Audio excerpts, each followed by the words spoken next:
طريقة تسجيل الاختصارات في أسفل الشاشة عند تسجيل درس في كامتازيا ستوديو.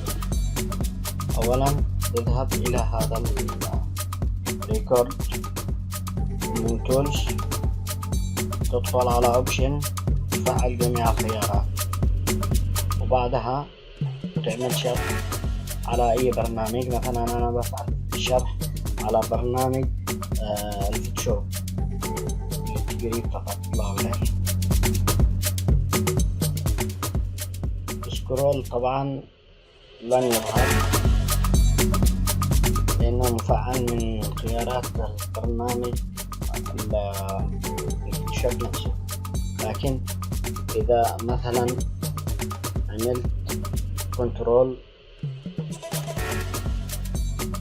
او يظهر ملفات الصور.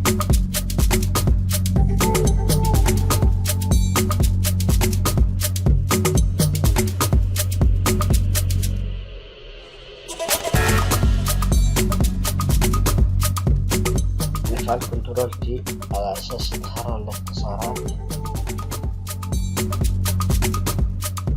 نصب على مستوى العمل مثلا، اضغط انتر ما بتظهرش لانها من البرنامج نفسه.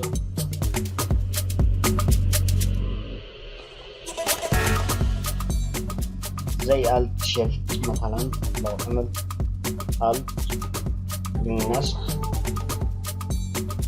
لن تظهر، لكن اذا فعلت مثلا كنترول جي تظهر ان شاء الله.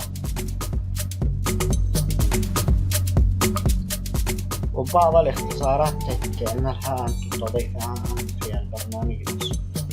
مثلا بفعل كنترول زد على أساس إنه يزيد الاختصار شوية. بعد ما نخلص الشرح نظهر لك نافذة كامتازيا ستوديو على هذا الشكل. من مود فايل تدخل مود فايل، ومن هذا الخيار تبعد هذا علامة الصح من هنا على أساس أنها لا تظهر الاختصارات في خلفية إلا إذا كنت تريد أن تظهر الاختصارات في خلفية. ومن هنا تختار الأوبشن الذي تريده أنت، وبعدين تظهر لك جميع الاختصارات في هذا المكان. ما عليك إلا أن تضغط Generate. شاهد ظهرت جميع الاختصارات هنا التي أنا مسجلها. نعملها في أسفل الشاشة، تحدد عليها بهذه الطريقة من السهم الأسفل، وضعها في أسفل الشاشة أو مكان ما تريد. المهم بهذه الطريقة تكون قد سجلت أغلب الاختصارات، وبعض الاختصارات تعمل لها أنت إضافة.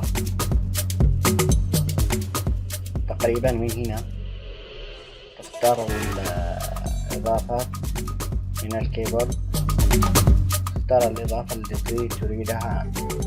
هذا ما أريد أن أقوله. السلام عليكم ورحمة الله وبركاته.